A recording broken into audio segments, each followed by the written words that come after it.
pyetja radhës po thot dashuria një mit apo realitet. Do shta e ka ndërlidhur me ata që e konsiderojnë si ditë dashurisë, nëse është një ditë në jetë vit dashuri, që ka shumë keq puna. Fiks. Se një ditë duhemi me profën, respektojmë të tjera. Ditëve tjera shpota të ndorë. Na në shtatë kujtuhet, avni, në të kalumen që edhe tash po ka, që thot ja kom gjitë emrin, si me thonë Hasan, ose Hussein, ose Ali, ose Ebu Bekër, ose ku di unë, ja kom gjitë thot se gjyshit i ka pas emrin qashtu. Edhe ajo ku njëri mirë. E tash kur ta thirr ato i kujtuhen cilësitë e mira që i ka pas ai person. Edhe dënë që mi pas njëjta cilësi së kur personin fjalë. Sepse pejgamberi alayhis salam thot, fëmijëve ngjituni emra të bukur që ku t'i thirrni mi thirr me dashni, a kupton ajo? Edhe mi dhon personalitet, se ajo ndikon edhe në psikologjinë e personalitetit njeriu, ndikon edhe emri. Është e vërtetë që ka njerëz që kanë emra shumë musliman, po punë si kanë kërkon hiç musliman. Mi po ne ka flasim parim, në vija trasha, ashtu si çdo të me qenë. Se nuk i ka flasim për lajthitje, se lajthitje ka.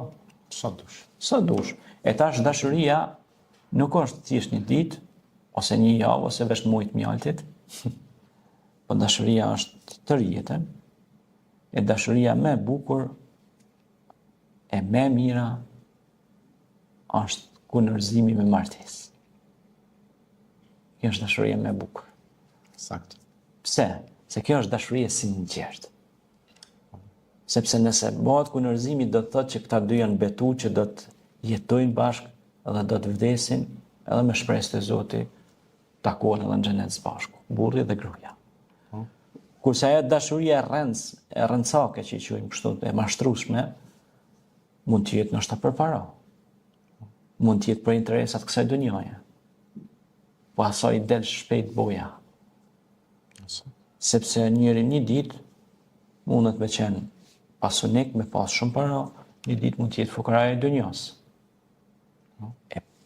Nëse ata dy janë dashur për izat Zotit, për hir të Zotit, Zoti ka më çu pasuri, ka më çu nder, ka më çu fytyrë, ka më çu bereqet. E pastaj pasuria nuk është vetëm numra. Pasuria është bereqeti i Allahut. Pasuria është kur burri nderon gruan, po dhe gruaja nderon burrin në sjelltas. E pret me buzëqeshje në shtëpi. Jo me thik të dera. Si të vjen me tut. Kështu që kjo duhet me pas kujdes, po edhe kundërta.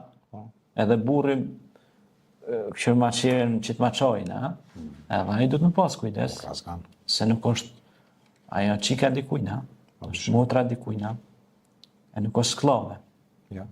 Femrën Allah e ka ndëru në Kuran, e ka ndëru, ka zbrit një surja Merem, për nënë e ndershme Meremen, po ka zbrit edhe një surja Nisa për gratë. Por ka përmend ato gra burrnesha, ato gra që janë besimtarë në rrugën e Zotit. Prandaj krimi më i madh që sot bëhet për disa monstrave, kështu po i quajmë monstra, janë që i shtypin gratë ose femrën. Kjo është duhet mosa kategorike nga organet e sigurisë mos me toleru asnjë sekond ato që e shtyp një femër. Ai gjithçka mundet me bëj. Kur ai e shtyp gjën më të butë, më fragjile femrën, ai është i aftë gjithçka me bëj. Qofse ai ku është bashpeni më i holl, ai shkon e kput, ai gjithçka bën. E te i kalon çdo kufin, se kufit janë vija. Edhe femra është si vija, e holl, kputet kollaj. Shumë lehtë kputet, sepse është e krijuar me pimbrir të Ademit, alayhis salam, edhe duhet me pas kujdes. Prandaj ka thonë pejgamberi alayhis salam 3 herë nonën duhet me pas kujdes. Nuk e ka thonë rastisht pejgamberi 3 herë. Nona është femër, është grua, është motra dikujt. Pra 3 herë, pse 3 herë? Që me pas kujdes, që një herë kujdes, tani të 4-ën herë kujdes, me janu ka pokin baba.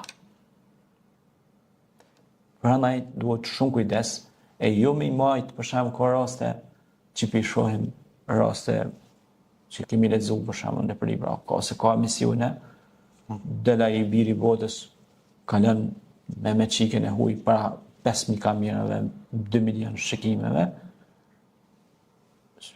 kalon edhe në intimitet me ta, në fund I thot s'kom gjë me ty e të rrëthat. Nuk shoh kërkojnë.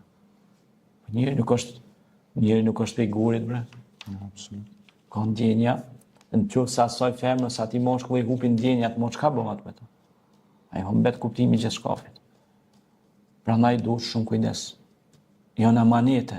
Në qoftë se ti e pren bes amanetin, ka me të prej ty bes, ka me të godit në dëshkimi që aty ku ka me të dhind mas shumë ti.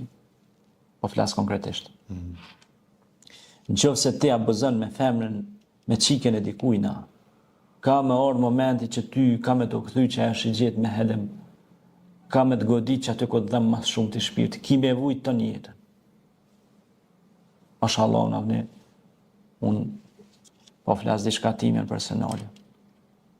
Unë kam qenë medresant 2001-2005.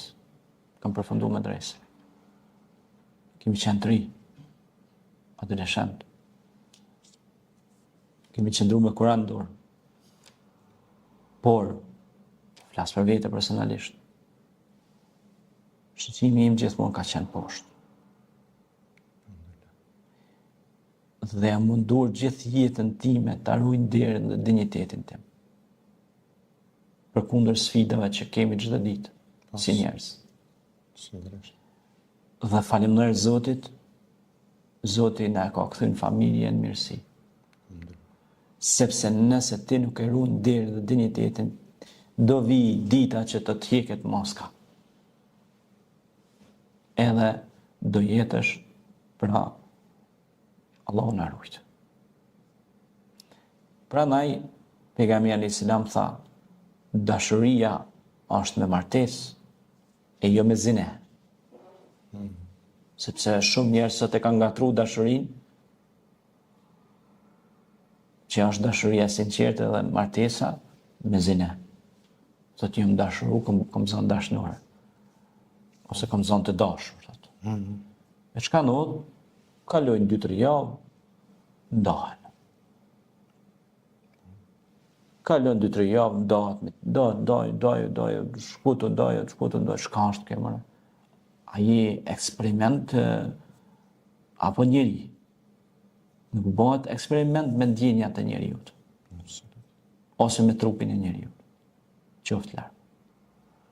Merë synjen të shtina një kashtë këtu në sy dhe ta shohim se çka po ndodh mbrapa.